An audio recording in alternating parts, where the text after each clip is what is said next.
के बनाया था कि ये गरीब का बेटा है, चाय बेचने वाले का बेटा है, इसलिए इसको प्रधानमंत्री बनाएंगे तो ये गरीबों की सुनेगा, किसानों की सुनेगा, बेरोजगारों की सुनेगा, मजदूरों की सुनेगा, छोटे व्यापारियों की सुनेगा, हम सब की सुनेगा, इसलिए इसको प्रधानमंत्री बनाया गया था। लेकिन इस गरीब के बेटे ने, जो चाय बेचने वाला था, इसने पूरे देश को बेच लिया। रेल बेच लिया, बेल बेच लिया, हवाई जहाज बेच लिया, चिड़ियाघर बेच लिया, लाल किला बेच लिया, अरे आपकी बांदा की कताई मिल बेच लिया, कांच मिल बेच लिया, बर्गर की फैक्ट्री। बचा क्या? कहा करते थे कांग्रेस ने क्या किया है।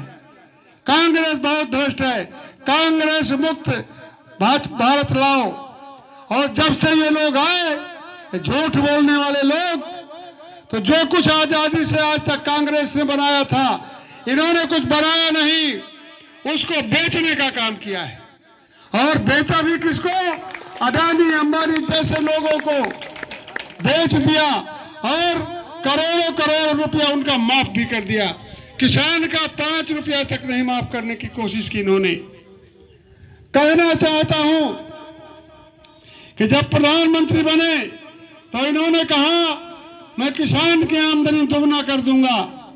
प्रधानमंत्री बनते ही विदेश में काला धन जो जमा है उसको ला करके और सबके खातों में 15-15 लाख रुपया कब्जे डाल दूंगा। और कहा कि ये जो हमारे पढ़े लिखे बच्चे हैं, ऐसे लोगों को 2 करोड़ नौकरियां दूंगा 1 साल में। लेकिन ना तो 15 लाख रुपया दिया इन्होंने और न किसान की आमदनी दूना किया। किसान की आमदनी किस प्रकार दूना किया कि खाद की बोरी का दाम जरूर दूना कर दिया, डीएपी के दाम दूना हो गए, यूरिया के दाम दूना हो गए। यूरिया 165 रुपए की बोरी 50 किलो की मिला करती थी, इन्होंने 270 की कर दिया और 50 की बोरी 45 किलो की कर दिया। यहाँ ट्यूबवेल होंगे, संभवतः की नहर है, यहाँ नहर है। जहाँ ट्यूबवेल है पहले फिक्स चार्ज आया करता था, किसान चाहे जितना सींचे एक ही अमाउंट आता था। गर्मियों में किसान तालाब भर दिया करते थे जानवरों के लिए, पुण्य होता था। इन्होंने उस पर मीटर लगा दिया और मीटर लगा करके और ये कह दिया कि अब जितना ट्यूबवेल चलाओगे उतना तुम्हें पैसा लगेगा। दूसरी गाज किसान के ऊपर। तीसरा, ये 15 रुपए की खतौनी की नकल आपको मिल जाया करती थी। आज जाइए, अगर आपके 10 नंबर हैं तो 150 रुपए लगेंगे, 15 रुपया प्रति नंबर लगेंगे। ये भी एक किसान के ऊपर गाज है। इन्होंने 3 काले कानून लाए किसानों के ऊपर। किसान बेचारा ये मांग कर रहा था कि हम जो फसल पैदा करते हैं उस फसल में जितनी लागत आती है, जुताई, बुआई, कटाई, मड़ाई, खाद, बीज, इसकी जो लागत आती है, हमको उस लागत में हमारी मजदूरी जोड़ दीजिए और न्यूनतम मूल्य जो सबसे कम मूल्य हो वो हमको दे दीजिए। हाई फाई मूल्य नहीं मांग रहा था किसान, लेकिन ये किसान विरोधी सरकार ये इनके कामकाज में जू तक नहीं देंगी। एक और, आज आपका खेत है और खेत की मेड़ अगर बगल वाला किसान थोड़ा टेढ़ी कर दे तो लाठियां चला देते हैं, खोपड़ी फाड़ देते हैं। आज ये सरकार उस जमीन पर कब्जा करना चाहती है, उसको कब्जा। अभी आज आप चाहे गेहूं बो, चाहे धान बो, चाहे अरहर बो, चाहे ज्वार बो, चाहे लाही बो, चाहे सरसों बो, चाहे जो कुछ बोना चाहो सो बो, आपको स्वतंत्रता है, आपकी खेती है। आप कहते हो कि हमारे खेत है, चाहे जो कुछ हम करें। ये उस खेती को कब्जा करना चाहते हैं और आपको उस जमीन पर ठेका देंगे और कहेंगे कि इस गांव में केवल लाही बोई जाएगी, उस गांव में केवल चना बोया जाएगा और आपको ठेके पर देकर के आपको नौकर बना करके इस खेती में काम कराया जाएगा। ये 3 काले कानूनों को पढ़ लीजिएगा। और उसकी लड़ाई के लिए हमारे यहाँ का किसान तो जागरूक नहीं हुआ, लेकिन हरियाणा, पंजाब, दिल्ली के किसान वहां 6 महीने तक आंदोलन किए दिल्ली की गलियों में, ट्रैक्टरों में भर भर के गए और 6 महीने तक ये आंदोलन चला। आप लोग यूट्यूब टीवी में देखते रहे होंगे। किसानों के ट्रैक्टरों में आग लगा दी गई, टायर पंचर कर दिए गए, ठंडी में पानी की बौछार छोड़ी गई, लाठियां चलाई गई और 750 किसान गलियों में कीली लगा दी गई कि किसान भग न पावे और 750 किसान उस आंदोलन में मारा गया। ये हत्यारी सरकार किसानों को 750 किसानों को दिल्ली की गलियों में मार डाला। ये हत्यारी सरकार है। झूठ बोल रहा हूं तो इस गांव में दोबारा घुसने न दीजिएगा। आप पता कर लीजिएगा 3 काले कानून क्या है। साथियों, यह सरकार जिस प्रकार अंग्रेज आए थे और अंग्रेज व्यापार करने के लिए आए थे और धीरे धीरे इकट्ठा नहीं गुलाम कर लिया, एक एक चीज पर कब्जा करते चले गए। व्यापार में कब्जा किया, फिर किसानी में कब्जा किया, फिर मंदिरों में कब्जा किया, फिर मस्जिदों में कब्जा किया और पूरे देश को गुलाम करके रखा। 200 साल तक गुलाम रखा। हमारे तमाम नौजवान भाई नौजवान बहनें फांसी पर झूल गए, गोलियां खाई, तब जाकर के देश आजाद हुआ। आज वही रवैया इनका है, भाजपा के लोगों का। ये पूरे देश की परिसंपत्तियों को बेच बेच करके पैसा बाहर भेज रहे हैं, बड़ी बड़ी फैक्ट्रियां लगवा रहे हैं और किसान की चिंता बिल्कुल नहीं कर रहे हैं। आज पूरे देश की परिसंपत्तियों पर कब्जा कर रहे हैं। 3 काले कानून ला करके किसान की खेती पर कब्जा करने जा रहे हैं और इस देश की एक एक चीज पर कब्जा करते जाएंगे और इस देश को गुलाम कर देंगे। वो तो गोरे अंग्रेज थे, गोरे थे, इसलिए पहचान में आते थे। ये काले लोग पहचान में नहीं आएंगे और आपके ऊपर कब्जा कर लेंगे, आपको गुलाम बना कर रखेंगे। सावधान हो जाओ। आपको हम जगाने के लिए आए हैं, केवल चुनाव लड़ने के लिए बन नहीं आए हैं।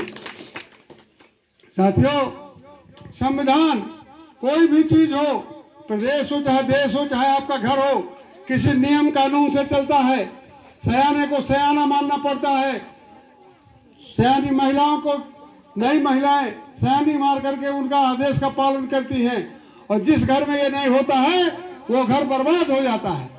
उसी प्रकार इस देश में ये देश चलता है तो संविधान से चलता है और संविधान में हमको न्याय का अधिकार, स्वतंत्रता का अधिकार, समानता का अधिकार, शिक्षा का अधिकार, न्याय का अधिकार और वोट देने का अधिकार, ये सारे अधिकार आपको प्राप्त हैं।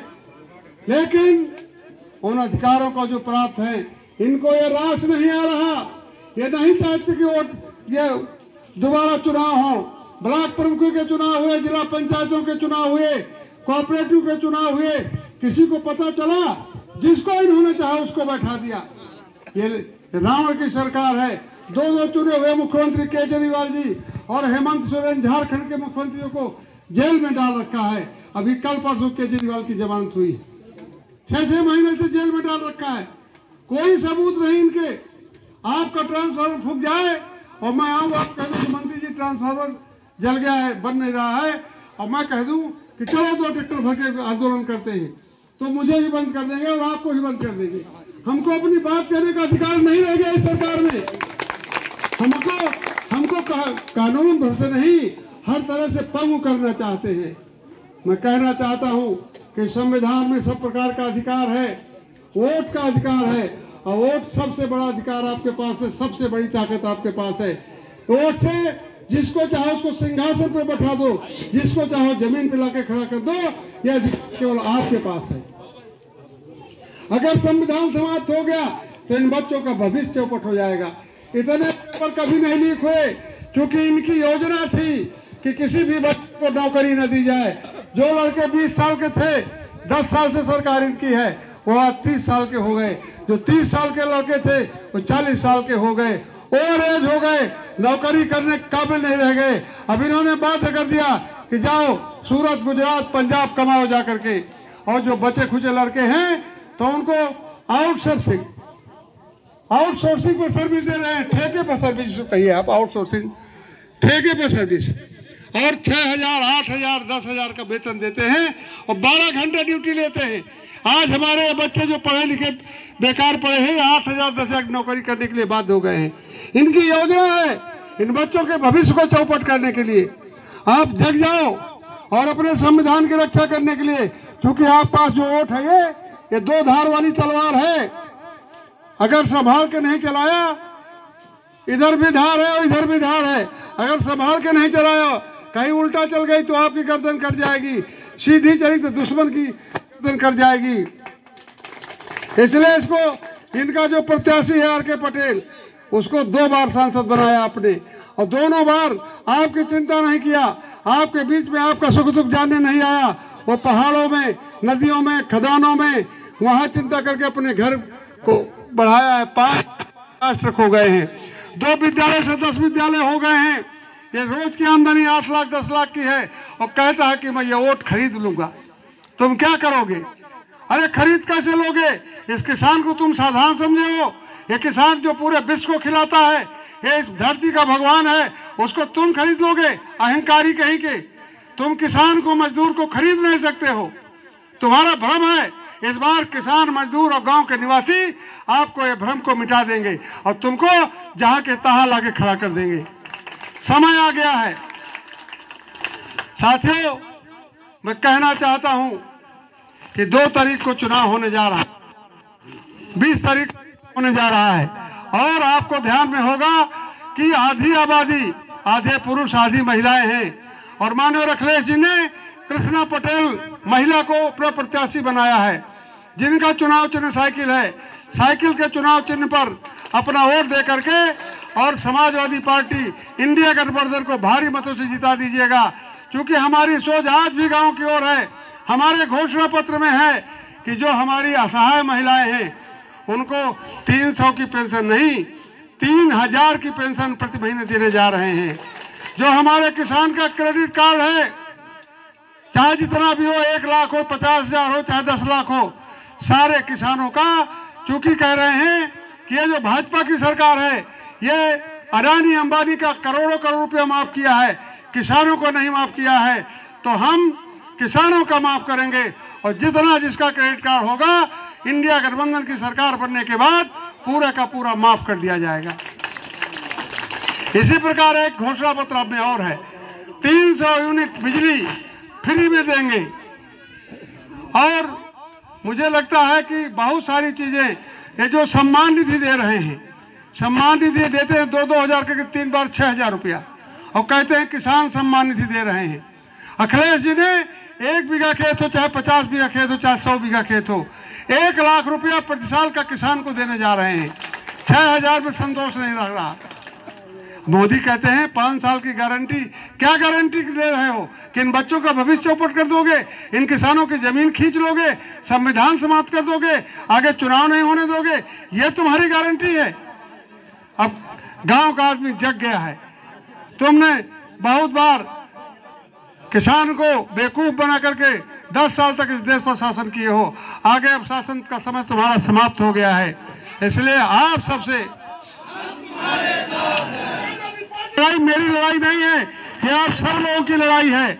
आप अगर इस लड़ाई को हार गए तो देश गुलाम हो जाएगा एक तरह से।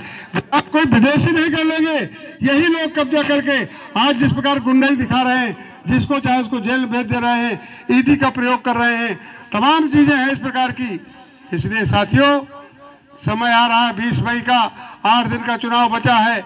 हम हर गली गली, हर मोहल्ले में, हर पुरों में नहीं जा पाएंगे, चूंकि 1800 गांव हैं और ये आप प्रत्याशी अपने को मान लो और गांव गली खलिहान घर घर हो जा करके जहां भी जो लोग मिले उनसे, हाँ रहा हूँ भाजपा में रहा हूँ बेटा, तभी छोड़ के आया जब ये मैंने देखा है। कोई दिक्कत आपको? तो फिर चुनाव चिन्ह साइकिल पर कृष्णा हाथों को मजबूत कर दीजिएगा।